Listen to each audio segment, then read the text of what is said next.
Today, we are diving deep into one of the biggest challenges with AI. It's wild inconsistency.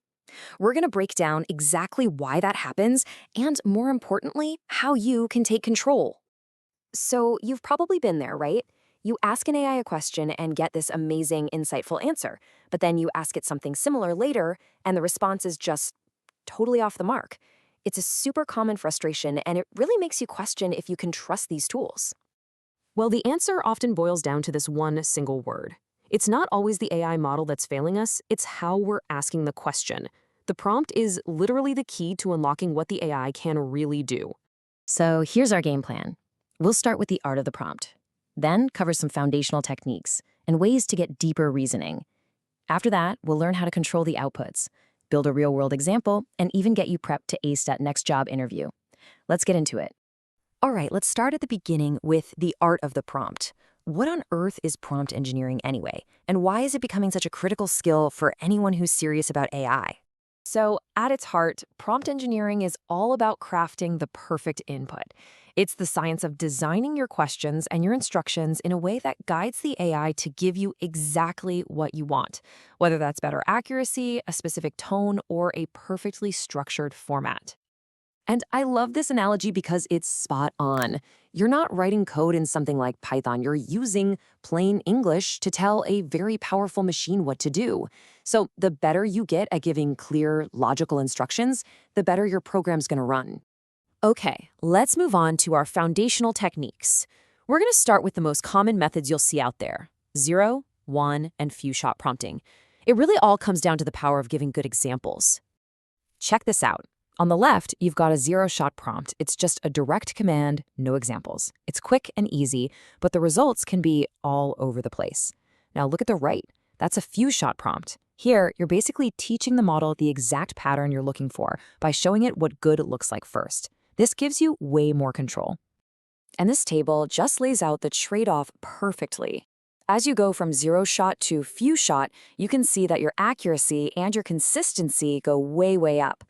But, and this is a big but, notice the cost goes up too. That's because giving all those examples uses more tokens, which is how AI processing is measured. More tokens means more cost, and that's a balancing act every single engineer has to manage. Now let's level up. Getting the right format is one thing, but how do we get the AI to not just spit out an answer, but to actually think more logically? This is where we get into some really cool stuff for unlocking deeper reasoning. This is a technique called chain of thought prompting. So instead of just asking for the answer, you add a super simple phrase like solve step by step. This forces the model to show its work, to lay out its reasoning process. And when it does that, its accuracy on things like logic and math problems goes through the roof. And if you want to take that even further, there's self-consistency. With this, you ask the model to solve the same problem multiple times, but using different lines of reasoning. Then you just take a vote and pick the most common answer. It's kind of like getting a second, third, and fourth opinion to weed out weird errors and be more confident in the final result. So up to now, we've focused on getting the right answer. Now let's talk about getting the exact answer in the perfect tone, the perfect format, and with the right safety limits. This whole section is all about control. This right here is called role prompting. When you give the AI a persona, like you are a senior data scientist, you're instantly setting the context. It controls the tone, how deep the explanation goes, and how it aligns with your goal. It's a simple trick, but it's incredibly powerful and used all the time in big enterprise systems. And here you can just see the night and day difference between a vague request and a structured one. Asking for user data is fine, I guess, but demanding that data in a specific JSON format makes the output predictable and easy for a machine to read. This is absolutely essential if you're trying to plug an AI into any kind of automated system. Finally, let's talk guardrails. Think of these as the mandatory safety rules for your AI. They are your first line of defense against things like hallucinations. That's when the AI just confidently makes stuff up. And also against legal risks or other unsafe outputs.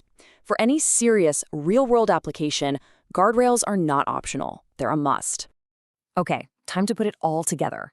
How do all these different techniques actually look when you combine them in a high-stakes, real-world situation? Let's use the example of building a medical chatbot.